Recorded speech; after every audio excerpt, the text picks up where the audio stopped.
আসসালামু আলাইকুম, welcome to my channel perfect cooling point refrigeration. দর্শক সবাই কেমন আছেন? আশা করি ভালো আছেন। আলহামদুলিল্লাহ, আমিও ভালো।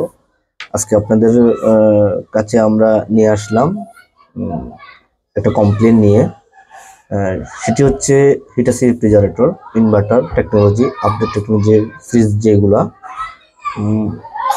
আমরা প্রত্যেকটি কাজেরই রিপেয়ার ইনস্টলেশন কীভাবে করতে হয়, কী আসে বিষয়, সেগুলো নিয়ে প্রত্যেকটি ভিডিও আপনাদের মাঝে আমরা দেওয়ার চেষ্টা করতেছি ভালোভাবে, যেহেতু আপনারা ভিডিওগুলো দেখে প্রত্যেকটি ফ্রিজের এবং কি এসির কাজ করে আপনারা খুব সহজেই সমাধান করতে পারেন। তো সেক্ষেত্রে আমরা চেষ্টা করি ভালোভাবে আপনাদের কাছে উপস্থাপন করার জন্য, আপনাদের ইজিলিভাবে ভিডিওগুলো দেখে ফ্রিজগুলো সমাধান করতে পারেন। আজকে আমাদের ভিডিওর টপিক হচ্ছে Hitachi refrigerator inverter fridge high sound. কেন এত সাউন্ড হয়? নতুন ফ্রিজ কেনার পরে মানুষ আপনার 1 মাস 1 সপ্তাহ এরকম ইউজ করার পরে অনেক বিকট পরিমাণ সাউন্ড পাচ্ছে। তো সেক্ষেত্রে অনেক কাস্টমার খুব ঘাবড়িয়ে যায় যে কেন নতুন ফ্রিজ কেনার পরে সাউন্ড হচ্ছে। তো আজকে আমি আপনাদেরকে দেখাবো কিভাবে সাউন্ড হচ্ছে বা কেন এত সাউন্ড হচ্ছে, কিভাবে সাউন্ডের সমাধান করবেন। আপনারা নিজেরা যখন কমপ্লেন শুনবেন, শোনার পরে আপনারা ঘাবড়ানোর কোনো কারণ নেই। খুবই ইজি প্রসেস, আপনারা দেখলে খুব সহজেই সমাধান করতে পারবেন। আমাদের হিটাচি ফ্রিজগুলা একটা সমস্যা হয়ে থাকে, যেটা হচ্ছে আপনার ওয়াটার ট্রে অ্যাডজাস্ট। তো অনেক সময় অনেক লং দূরত্ব থেকে এটা ওগুলো শিফটিং করে আসার কারণে, লাড়চড়া খাওয়ার কারণে ট্রে অ্যাডজাস্টমেন্ট লড়ে যায়, টিউব অ্যাডজাস্টমেন্ট লড়ে যায়। তো এগুলো কীভাবে সমাধান করবে আমি আপনাদেরকে দেখাবো। তো আপনারা ভিডিও না টেনে কন্টিনিউসলি দেখবেন, তাহলে খুব সহজে বুঝতে পারবেন। আর ভিডিও যদি টানেন তাহলে তো আপনারা যেভাবে আমরা সমাধান করলাম সেটা আপনারা আর দেখতে পারবেন না। তো ঠিক আছে, আপনারা কন্টিনিউসলি দেখেন। Let's go. আজকে আমরা আসছি একটা ফ্রিজের কমপ্লেন নিয়ে, সেটা হচ্ছে Hitachi inverter fridge. Customer complain ছিল ফ্রিজের হাই সাউন্ড, অনেক পরিমাণে সাউন্ড হয়, সাউন্ডের জন্য তারা খুবই অসুবিধায় আছেন।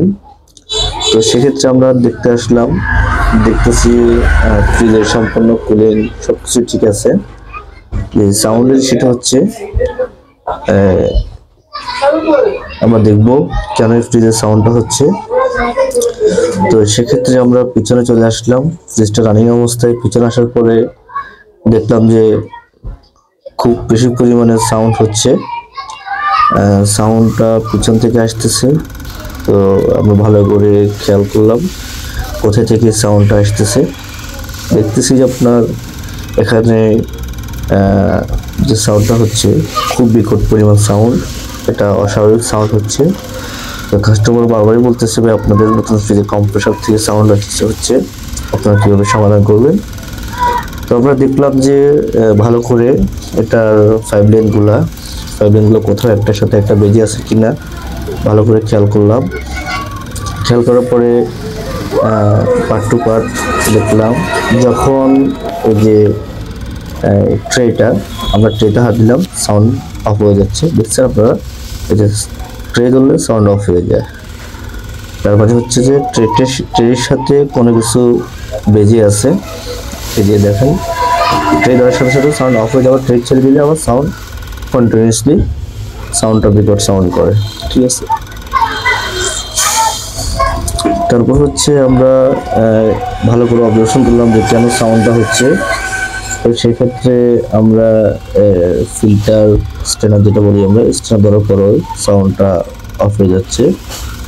তো সেক্ষেত্রে আপনারা কীভাবে সমাধান করবেন সেটা হচ্ছে আমরা দেখাচ্ছি আপনাদেরকে। যে ক্যাপিলারি টিউবটা আছে, দেখতেছেন যে ক্যাপিলারি টিউবটা আপনাদের যেভাবে রাউন্ড করে সে বাঁধে দেওয়া হয়েছে। এই দেখেন ক্যাপিলারির একটা পাশ যদি ওয়াটার ট্রের সাথে বেজে আছে, বেজে থাকার কারণে আপনার সাউন্ডটা হচ্ছে। আমরা আপনার ক্যাপিলারি টিউবটা নিচের দিকে নামাই দিব, এই যে নামাই দিলাম, দেখছেন সাউন্ড চলে গেছে, আর সাউন্ড নাই। ঠিক আছে, তারপর আমরা ভালো করে এটা চাপাই দিব, যেহেতু নেক্সট টাইম যেহেতু ট্রের সাথে যেহেতু আর না লেগে আওয়াজ করে। ঠিক আছে, এই যে ভালো করে খুব সাবধানের সহিত আপনার এই টিউবটা লাগাতে হবে, না হলে আবার ভেঙে যাবে। কারণ পিলারি পাইপটা খুবই নরম থাকে। এই দেখেন এখন বর্তমানে সাউন্ড চলে গেছে। তো এই বিশেষ করে অনেক ফ্রিজেরই সাউন্ড হয়, সেক্ষেত্রে সাউন্ড শুনে সবাই আতঙ্কিত হবেন না, কারণ এক এক ধরনের সাউন্ড এক এক কম্প্রেসারে হয়ে থাকে। এটা হিটাচি ফ্রিজের একটা কমন সমস্যা, কারণ নতুন অবস্থায়